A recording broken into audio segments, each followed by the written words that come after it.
Assalamualaikum warahmatullahi wabarakatuh. Puji syukur kehadirat Allah Subhanahu wa Ta'ala atas karunia nikmat iman, nikmat sehat, sehingga kita semua dapat mengikuti perkuliahan pada siang hari ini. Ibu, untuk siang hari ini Ibu akan menjelaskan tentang konsep dasar ilmu kesehatan masyarakat atau disingkat dengan IKM. Materi siang hari ini yang akan Ibu bahas yaitu tentang sejarah kesehatan masyarakat, periode perkembangan kesehatan masyarakat, dan perkembangan kesehatan masyarakat di Indonesia. Berbicara tentang sejarah kesehatan masyarakat, tidak jauh dari dua tokoh Yunani yaitu Asklepios dan Hygieia. Asklepios adalah seorang dokter pertama yang pintar yang dapat mengobati suatu penyakit dan melakukan pembedahan dengan prosedur-prosedur tertentu atau bisa disebut dengan pelayanan kuratif. Sedangkan Hygieia adalah asisten sekaligus istri dari Asklepios, juga melakukan upaya-upaya kesehatan dengan cara hidup seimbang dan melakukan upaya alamiah secara preventif. Hidup seimbang dilakukan dengan cara makan makanan bergizi, melakukan olahraga dan istirahat yang cukup. Pelayanan kesehatan kuratif dan preventif yang dilakukan oleh Asklepios dan Hygieia dengan sasaran pelayanan kesehatan kuratif sendiri yaitu individu, jarak antara petugas kesehatan dengan pasien cenderung jauh, bersifat reaktif, menunggu masalah datang, dan penanganannya lebih kepada sistem biologis manusia. Sedangkan Hygieia, pelayanan kesehatan preventif, sasarannya adalah masyarakat. Masalahnya pun bukan dari individu. Hubungan antara petugas kesehatan dengan masyarakat bersifat kemitraan, kemudian bersifat proaktif, mencari masalah, mengidentifikasi masalah, dan melakukan tindakan.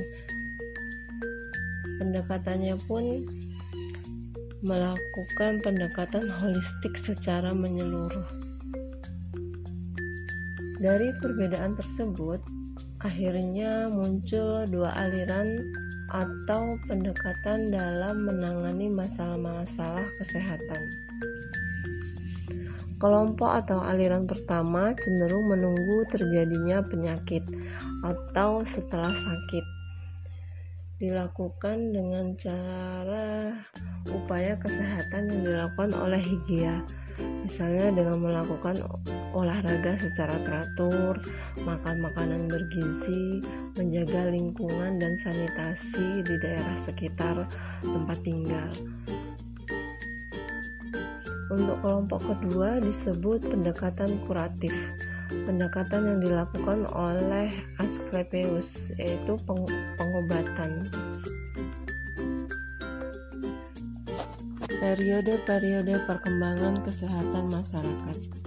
Pada zaman Romawi kuno, mulailah dicetuskan peraturan-peraturan tentang pengaturan pembuangan limbah latrin umum. Pada zaman ini, masyarakat belum melakukan upaya pencegahan tentang penyakit. Tujuannya dilakukannya tidak untuk kesehatan tetapi karena limbah menimbulkan bau tidak sedap dan pemandangan yang tidak enak. Makin menyadari pentingnya kesehatan masyarakat setelah timbulnya berbagai macam penyakit menular seperti kolera dan lain sebagainya. Periode ilmu pengetahuan. permulaan abad ke-1 sampai ke-7 mulailah muncul berbagai penyakit seperti kolera, lepra, sehingga menjadi epidemi atau endemi pada waktu zaman tersebut. Dan memperhatikan masalah lingkungan, pada waktu itu mulailah muncul berbagai macam penyebab penyakit dan vaksin sebagai pencegahan penyakit. Untuk memperhatikan masalah lingkungan seperti pembuangan kotoran, penyediaan air bersih, pembuangan sampah, ventilasi, dan lain-lain. Pendekatan pun mulai dilakukan. Pendekatan masalahnya dilakukan secara komprehensif dan multisektoral. Seperti Louis Pasteur menemukan vaksin untuk mencegah cacar. Joseph Lister penemu asam karbol untuk sterilisasi ruangan operasi. William Marton penemu iter anestesi pada operasi. Periode ilmu pengetahuan. Tahun 1855, pemerintah Amerika Serikat telah membentuk Departemen Kesehatan yang berfungsi untuk menyelenggarakan kesehatan bagi penduduk, termasuk perbaikan dan pengawasan sanitasi lingkungan. Pada abad ke-19 dan awal abad ke-20 mulai dikembangkan pendidikan untuk tenaga kesehatan yang profesional.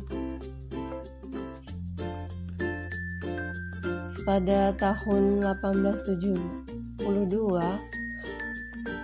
mulailah diadakan pertemuan yang menghasilkan Asosiasi Kesehatan Masyarakat Amerika. Tahun 1893, John Hopkins sebagai pedagang whisky telah menemukan atau mendirikan universitas yang di dalamnya terdapat sekolah kedokteran untuk dokter-dokter pribumi. Berbicara tentang perkembangan kesehatan masyarakat di Indonesia, pada abad ke-16, pemerintah Belanda mulai mengadakan upaya pemberantasan cacar dan kolera yang sangat ditakuti oleh masyarakat pada waktu itu. Pemerintah Belanda pun mulai melakukan upaya-upaya kesehatan untuk masyarakat. Tahun 1807, di pemerintahan Jenderal Danlos telah dilakukan pelatihan dukun bayi dalam praktek persalinan untuk melakukan atau untuk pencegahan angka kematian bayi dan angka kematian ibu. Tidak berlangsung lama karena langkanya tenaga kesehatan yang terlatih pada waktu itu. Tahun 1888 berdirilah pusat laboratorium di Bandung yang kemudian dikembangkan di Medan, Semarang, Surabaya, dan Yogyakarta. Laboratorium ini pun menunjang pemberantasan penyakit seperti malaria, lepra, cacar, gizi, dan sanitasi lingkungan. Tahun 1925, Hendrik, seorang petugas kesehatan pemerintah Belanda, mulai melakukan propaganda pendidikan untuk tingkat penyuluh kesehatan di Purwokerto, Banyumas, karena di daerah tersebut terdapat tingginya angka kematian dan kesakitan. Tahun 1927 berdirilah Universitas Kesehatan di Jawa dengan nama Stovia. Sekolah tersebut dibangun untuk dokter-dokter pribumi dan kemudian berubah menjadi nama Universitas Indonesia pada tahun 1947. Tahun 1930 mulai dibukanya pendaftaran bayi sebagai penolong perawatan persalinan untuk ibu-ibu untuk mengurangi penurunan angka kematian bayi di daerah atau kabupaten tersebut. Sedangkan pada tahun 1935 dilakukan program pemberantasan stres karena terjadinya epidemi dengan penyemprotan DTT dan vaksin massal.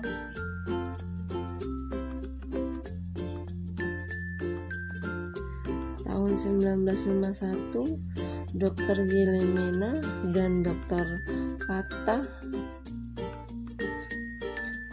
mulai memperkenalkan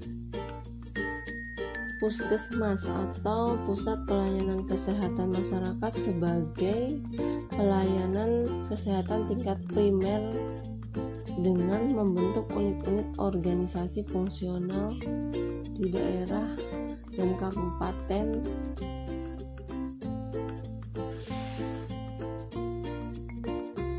Awal tahun 1990-an, Puskesmas menjelma menjadi kesatuan organisasi fungsional yang merupakan pusat pengembangan kesehatan masyarakat yang memberdayakan peran serta masyarakat untuk bekerja secara kelompok.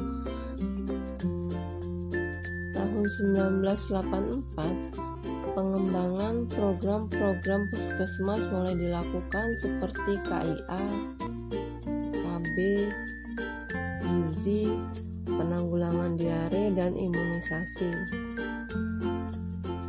Demikian materi yang Ibu sampaikan, semoga dapat bermanfaat. Bila ada yang dipertanyakan, kembali ke greeting summer LMS. Wassalamualaikum warahmatullahi wabarakatuh.